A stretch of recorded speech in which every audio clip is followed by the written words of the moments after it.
नमस्कार साथियों, आज की क्लास में आप सबका स्वागत है। साथियों, आज की क्लास में हम लोग हिंदी भाषा व हिंदी साहित्य के उन प्रश्नों पर चर्चा करेंगे जो परीक्षाओं में बार बार पूछे जाने वाले प्रश्न हैं। हमारा आज का पहला प्रश्न है, पश्चिमी हिंदी का उद्भव किस अपभ्रंश से हुआ? आपके पास ऑप्शन है शोरसेनी, अर्धमागधी, पेशाची या मागधी। आप लोगों ने बताना है कि पश्चिमी हिंदी का उद्भव जो है वो किस अपभ्रंश से हुआ है। बिल्कुल सही। जिन साथियों ने ऑप्शन नंबर ए बताया है उनका आंसर सही है। पश्चिमी हिंदी का उद्भव जो है वो शोरसेनी अपभ्रंश से हुआ है। कई बार ये प्रश्न भी बनता है कि पश्चिमी हिंदी के अंतर्गत कितनी बोलियां आती है।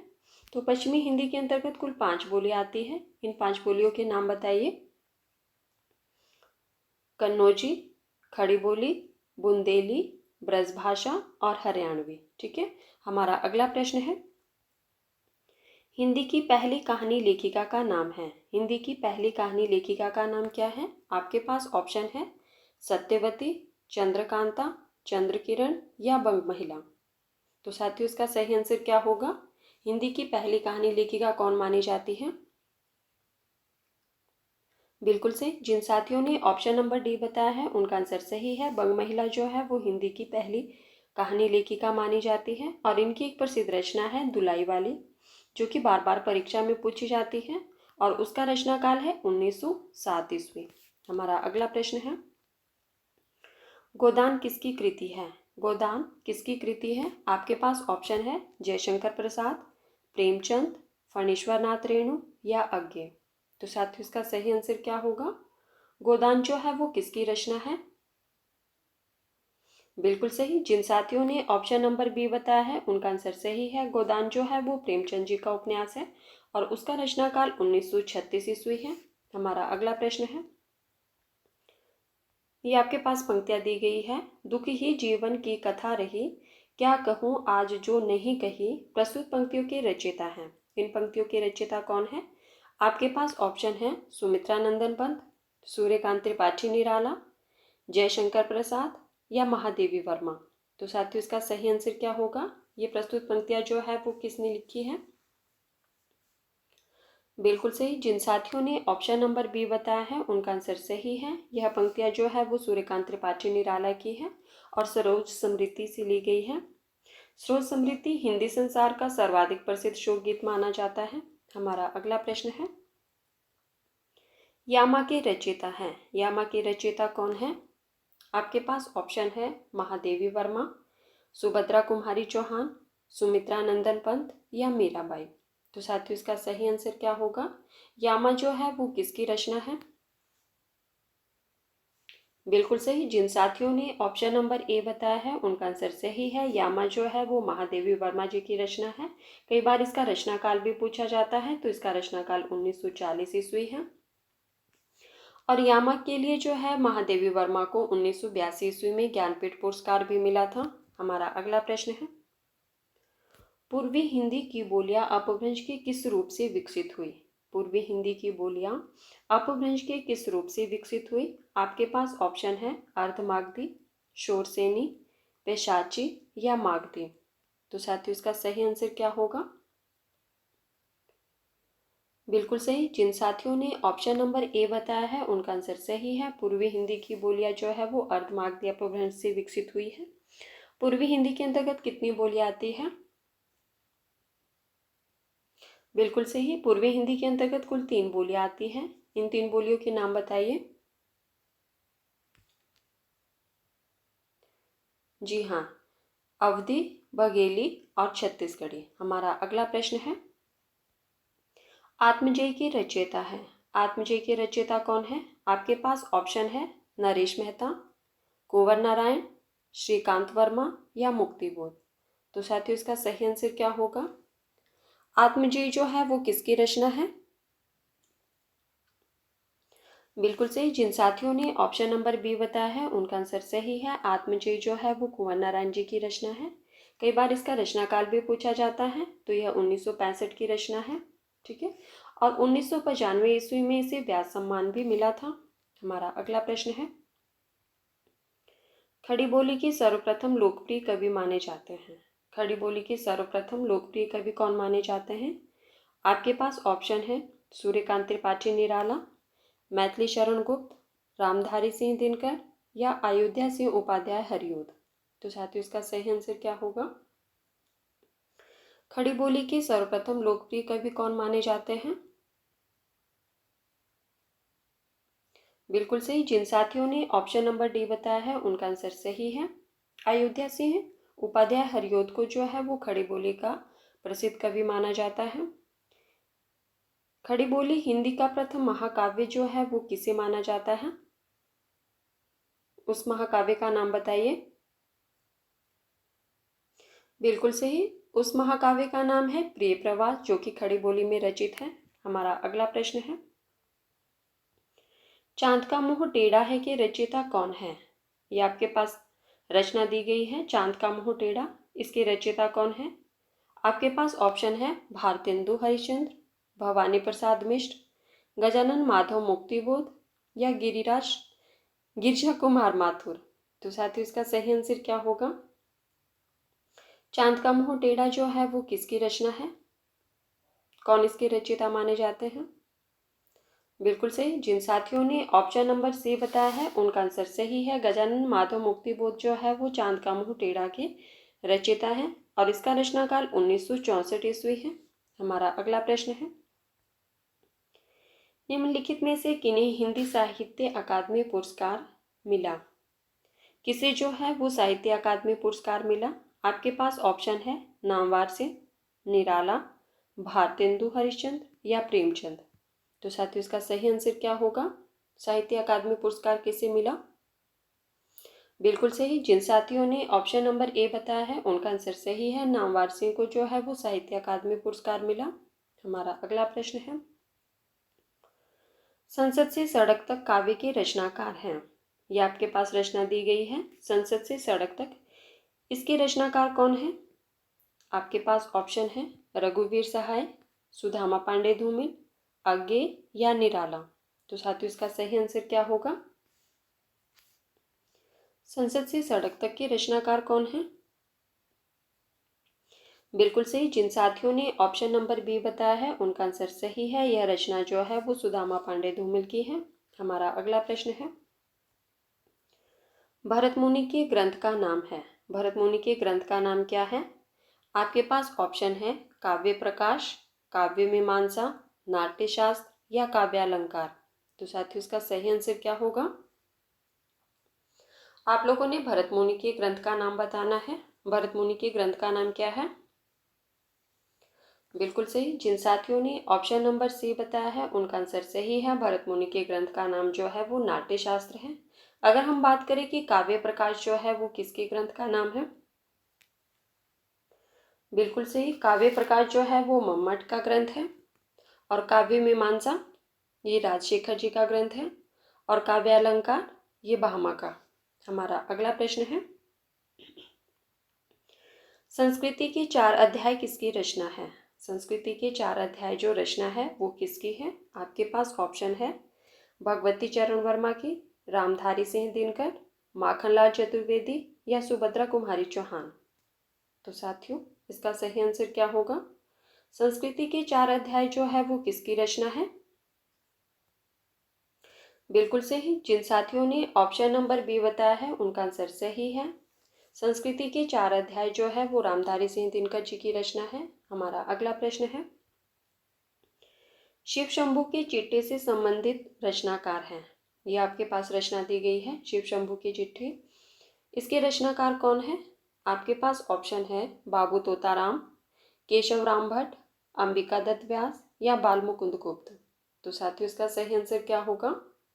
शिव शंभू की चिट्ठी जो है वो किसकी रचना है? बिल्कुल सही। जिन साथियों ने ऑप्शन नंबर डी बताया है उनका आंसर सही है। शिव शंभू की चिट्ठी जो है वो बाल मुकुंद गुप्त जी की रचना है। हमारा अगला प्रश्न है, अपभ्रंश का वाल्मीकि किसे कहा जाता है? अपभ्रंश का वाल्मीकि किसे कहा जाता है? आपके पास ऑप्शन है धर्मपाल को, पुष्पदंत को, स्वयंभू को या शालिभद्र सूर्य को। तो साथियों इसका सही आंसर क्या होगा? अपभ्रंश का वाल्मीकि किसे कहा जाता है? बिल्कुल सही। जिन साथियों ने ऑप्शन नंबर सी बताया है उनका आंसर सही है। स्वयंभू को जो है वो अपभ्रंश का वाल्मीकि कहा जाता है। स्वयंभू जो है वो 8वीं सदी के माने जाते हैं और इनकी एक प्रसिद्ध रचना है पौंचरेयो। हमारा अगला प्रश्न है, चंद बरदाई किसके दरबारी कवि थे? चंद बरदाई जो है वो किसके दरबारी कवि थे? आपके पास ऑप्शन है महाराज बिसल देव के, महाराणा प्रताप के, जगनीक के या पृथ्वीराज चौहान के। तो साथियों इसका सही आंसर क्या होगा? चंद बरदाई किसके दरबारी कवि थे? बिल्कुल सही। जिन साथियों ने ऑप्शन नंबर डी बताया है उनका आंसर सही है। चंद बरदाई जो है वो पृथ्वीराज चौहान के दरबारी कवि माने जाते हैं। हमारा अगला प्रश्न है, वीरों का कैसा हो बसंत के रचयिता हैं? वीरों का कैसा हो बसंत के रचयिता कौन है? आपके पास ऑप्शन है सुभद्रा कुमारी चौहान, केदारनाथ सिंह, धर्मवीर भारती या अज्ञे। तो साथियों इसका सही आंसर क्या होगा? यह रचना जो है वो किसकी है? वीरों का कैसा हो बसंत किसकी रचना है ये? बिल्कुल सही। जिन साथियों ने ऑप्शन नंबर ए बताया है उनका आंसर सही है। यह सुभद्रा कुमारी चौहान जी की रचना है। हमारा अगला प्रश्न है, भिक्षुक कविता के रचयिता हैं। भिक्षुक एक कविता है, इसके रचयिता कौन है? आपके पास ऑप्शन है महादेवी वर्मा, जयशंकर प्रसाद, सुमित्रानंदन पंत या सूर्यकांत त्रिपाठी निराला। तो साथियों इसका सही आंसर क्या होगा? भिक्षुक कविता जो है वो किसकी है? कौन इसके रचयिता है? बिल्कुल सही। जिन साथियों ने ऑप्शन नंबर डी बताया है उनका आंसर सही है। यह सूर्यकांत त्रिपाठी निराला जी की रचना है और यह राष्ट्रीय समस्या को व्यक्त करती है। हमारा अगला प्रश्न है, भूषण जो है वो किस रस के कवि थे? भूषण किस रस के कवि थे? आपके पास ऑप्शन है रौद्र रस, करुण रस, वीर रस या श्रृंगार रस। तो साथियों इसका सही आंसर क्या होगा? भूषण जो कि रीतिबद्ध कवि माने जाते हैं वो किस रस के कवि थे? ये आप लोगों ने बताना है। बिल्कुल सही। जिन साथियों ने ऑप्शन नंबर सी बताया है उनका आंसर सही है। भूषण जो है वो वीर रस के कवि माने जाते हैं। हमारा अगला प्रश्न है, ईदगाह के रचनाकार हैं। ईदगाह के रचनाकार कौन है? आपके पास ऑप्शन है अज्ञे, प्रसाद, जैनेन्द्र या प्रेमचंद। तो साथियों इसका सही आंसर क्या होगा? बिल्कुल सही। जिन साथियों ने ऑप्शन नंबर डी बताया है उनका आंसर सही है। ईदगाह जो है वो प्रेमचंद जी की रचना है। हमारा अगला प्रश्न है, भारत भारती के रचनाकार हैं। भारत भारती के रचनाकार कौन है? आपके पास ऑप्शन है मोहन राकेश, मैथिली शरण गुप्त, हजारी प्रसाद द्विवेदी या निराला। तो साथियों इसका सही आंसर क्या होगा? भारत भारती के रचनाकार कौन है? बिल्कुल सही। जिन साथियों ने ऑप्शन नंबर बी बताया है उनका आंसर सही है। भारत भारती जो है वो मैथिली शरण गुप्त की रचना है और कई बार इसका रचनाकाल भी पूछा जाता है। तो इसका रचनाकाल क्या है? 1912 ईस्वी। हमारा अगला प्रश्न है, चॉकलेट उपन्यास किसकी रचना है? चॉकलेट जो कि एक उपन्यास है, यह किसका है? आपके पास ऑप्शन है चतुरसेन शास्त्री, पांडे बेचन शर्मा उग्र, ऋषभ चरण जैन या इला चंद्र जोशी। तो साथियों इसका सही आंसर क्या होगा? चॉकलेट उपन्यास जो है वो किसका है? किसने इसकी रचना की है? बिल्कुल सही। जिन साथियों ने ऑप्शन नंबर बी बताया है उनका आंसर सही है। चॉकलेट जो है वो पांडे बेचन शर्मा उग्र का उपन्यास है और इसका रचनाकाल जो है वो 1927 ईस्वी माना जाता है। हमारा अगला प्रश्न है,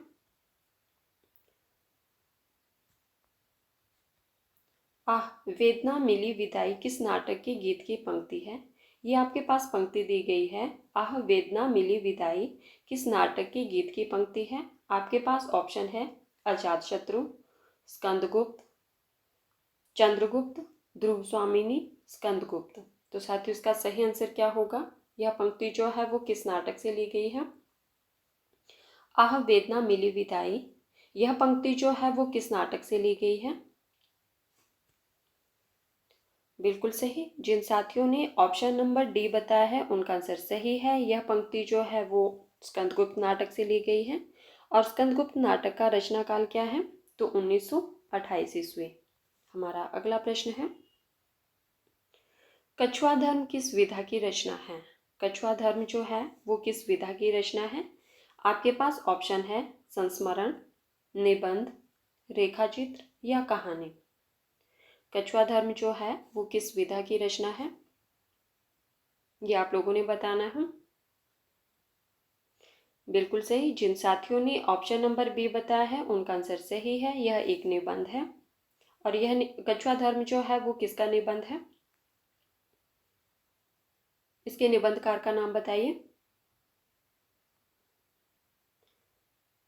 बिल्कुल सही, चंद्रधर शर्मा गुलेरी जी का निबंध है ये। हमारा अगला प्रश्न है, खड़ी बोली जो है वो कहाँ बोली जाती है?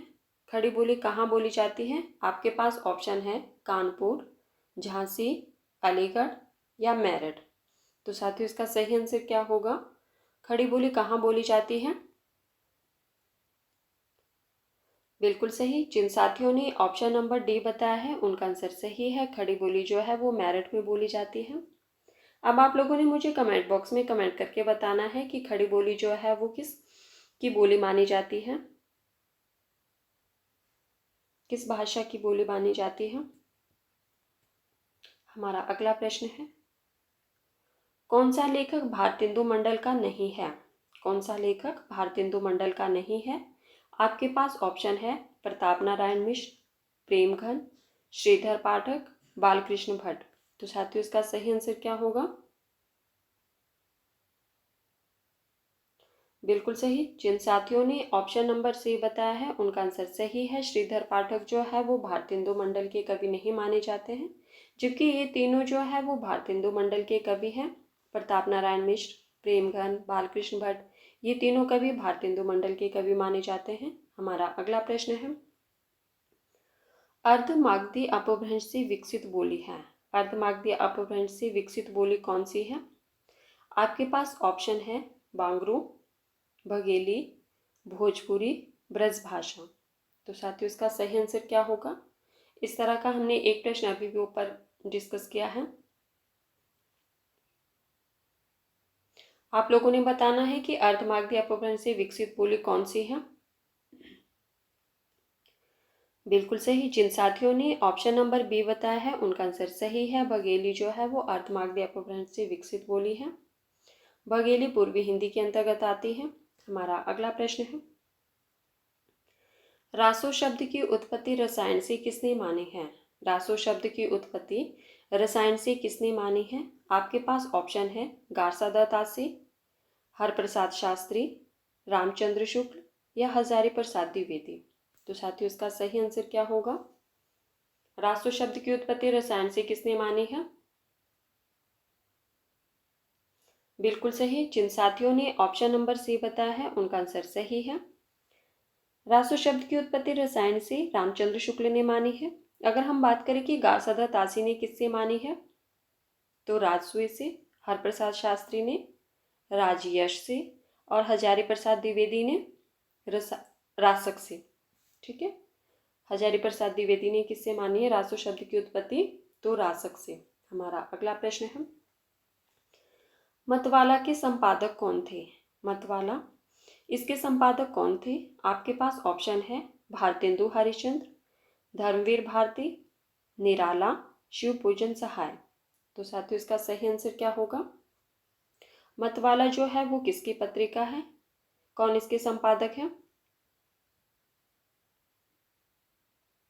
और साथ में आप लोगों ने ये भी बताना है कि यह कहाँ से प्रकाशित हुई थी। बिल्कुल सही। मतवाला के संपादक जो है वो निराला है और इसका संपादन जो है वो कहाँ से हुआ था? तो कलकत्ता से हुआ था। और कब हुआ था? 1923 ईस्वी में। हमारा अगला प्रश्न है, छायावाद को स्थूल के प्रति सूक्ष्म का विद्रोह किसने कहा है? छायावाद को स्थूल के प्रति सूक्ष्म का विद्रोह किसने कहा है? आपके पास ऑप्शन है सुमित्रानंदन पंत, डॉक्टर नगेंद्र, रामचंद्र शुक्ल या जयशंकर प्रसाद। तो साथियों इसका सही आंसर क्या होगा? छायावाद को जो है वो स्थूल के प्रति सूक्ष्म का विद्रोह किसने कहा है, ये आप लोगों ने बताना है। बिल्कुल सही। जिन साथियों ने ऑप्शन नंबर बी बताया है उनका आंसर सही है। यह कथन जो है वो डॉक्टर नागेंद्र जी का है। साथियों, ये थे आज के हमारे कुछ महत्वपूर्ण प्रश्न जिन पर हमने चर्चा की। जो पहली बार चैनल पर आए हैं प्लीज़ वो चैनल को सब्सक्राइब कर देना और वीडियो को ज़्यादा से ज़्यादा शेयर कर देना, ताकि हमारे साथियों की संख्या जो है वो दिन प्रतिदिन बढ़ती जाए। धन्यवाद। मिलते हैं अगली क्लास में।